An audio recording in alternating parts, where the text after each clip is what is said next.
We have had the House version passed through this chamber. The Senate has passed a version back to us. Free Conference Committee tries to address the ongoing continuing expenses and revenue receipts as an ongoing operational issue. Some of the main highlights that I think are of interest in the FCC would be state employees, a 3% raise and then a 3% raise in each of the 2 fiscal years. We've attempted to do that 3% in each fiscal year as to CLEP and all of the places that we are looking at inflationary issues, with the exception of, I think you could say, K-12 education was treated a little differently than that.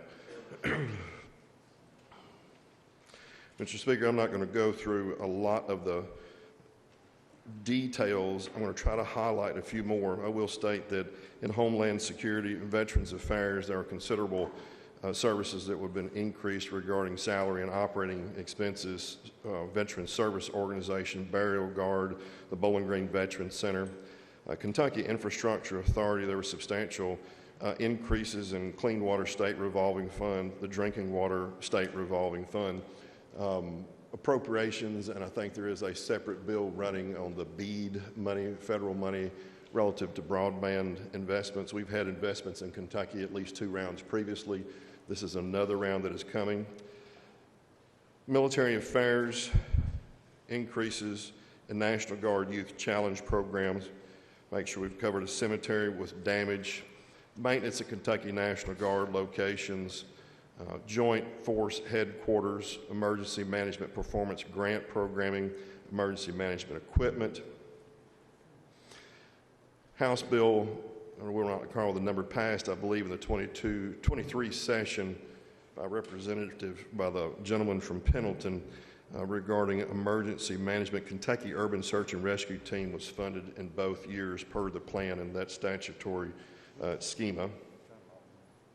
Department for Local Government, Kentucky Mountain Regional Recreation Authority was appropriated and addressed.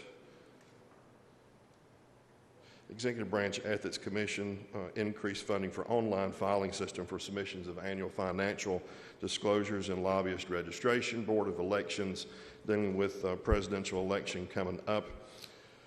Attorney General's office made sure that expert witnesses were available to the AG's office as well as to other prosecutors throughout the state. Make sure we help out a little more in Kentucky Office for Regulatory Relief, Medicaid fraud, criminal investigations, body armor grant, administrative hearings, child exploitation, specialized investigations, and prosecution unit. Increase the Commonwealth attorneys generally for about $2.5 million in each fiscal year for additional personnel. Commonwealth's attorneys' new case management system, additional positions for the Commonwealth's attorneys' responsibility within the Prosecutor's Advisory Council. Implemented salary classification report. County attorneys, much the same way, increased funding for general, for their salary classification report, increased personnel and their personnel that they lend in assistance with the Prosecutor's Advisory Council. Agriculture, increase in farms to food banks, county fair grants, rural mental health suicide prevention, farm safety programs. Make sure the comprehensive agricultural plan is sufficiently funded to be pushed out once again. The Division of Emergency Preparedness, regulatory field services. Within the auditor, we have some audits that will be conducted in the upcoming year or years. Special audit for the Unified Prosecutorial System, audit of the school facilities project, school facilities listing. Personnel board, increased hearing officers, increased the hours, increased the pay. Make sure that we can adjust for hearings that are conducted through the personnel board itself. School facilities construction. There are schools that we had talked about when the House bill first passed out of this chamber, about 5 or 6 schools. That gap funding has increased to 100%, and then there is a larger list that is being funded at a lesser percentage. We've also included a secondary area technology center renovation grant pool with about $50 million with a cap of $7.5 million per project to assist in that arena. Teachers retirement system funded fully actuarially. That is the same with all. I'll just skip around at this point. On public pensions, all have been funded not just at the legal required rate, but actuarially required rate. And within House Bill 6, there is additional funds of approximately $250 million per year that goes to KRS non-hazardous, which is the least funded, but yet the largest fund that we have by participation.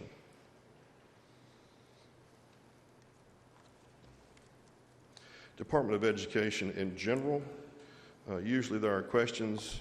Ever since I've been serving in this role in 21, questions regarding K through 12 funding in particular. What we are trying to do is still get around the inadequacies of the SEEK formula that has served us since about 1990. It may not be have enough elasticity in it at this point to address per pupil declines as well as inflated real estate values.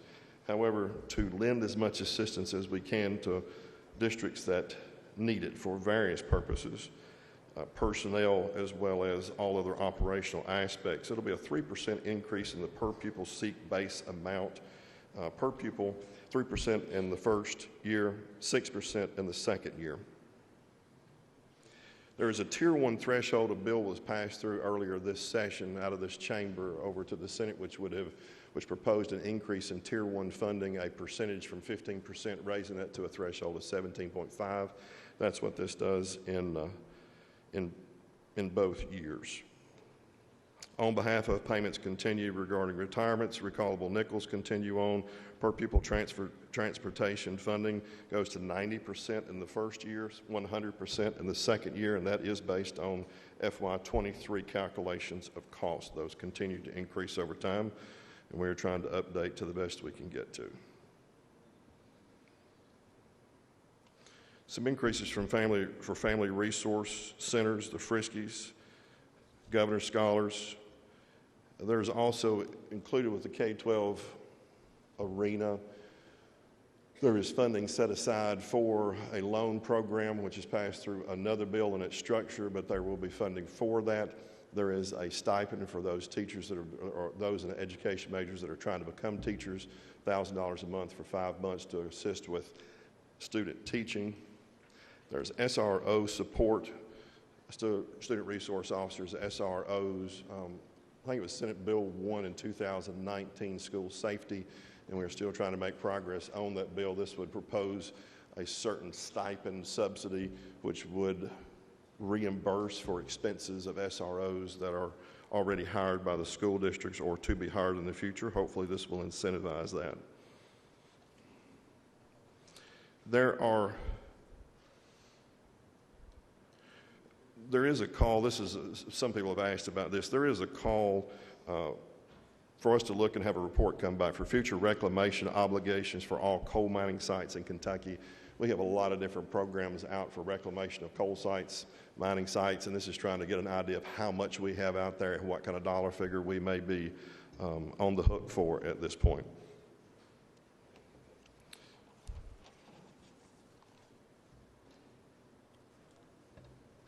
Medicaid, as much as we had talked about with the House version coming out, and in the Medicaid arena, we also have all of the Michelle P, all the waivers, Michelle P, SCLs, HCBS, and on down the line. There's some decrease in the amount of slots on each of these, but what we're doing is we're required, not a big decrease, but a decrease on most of these, and what we're trying to do is do a pre-screening. You don't have to go through the entire list and say, is everyone pre-qualified? But we need to start that pre-qualification so that we know exactly how many are left on the list that are eligible so we can get those slots filled faster, more effectively. You'll see that throughout that section.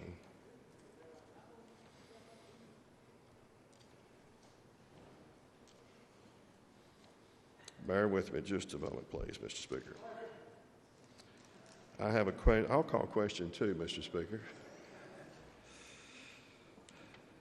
There are a lot of other things there. Who called for a question? There are a lot of other things in there, Mr. Speaker. I'll be glad to answer questions to the best of my ability. I think this is a good product that will deal with the ongoing recurring costs and services of the Commonwealth of Kentucky. With that, Mr. Speaker, I'd move for passage final passage of House Bill 6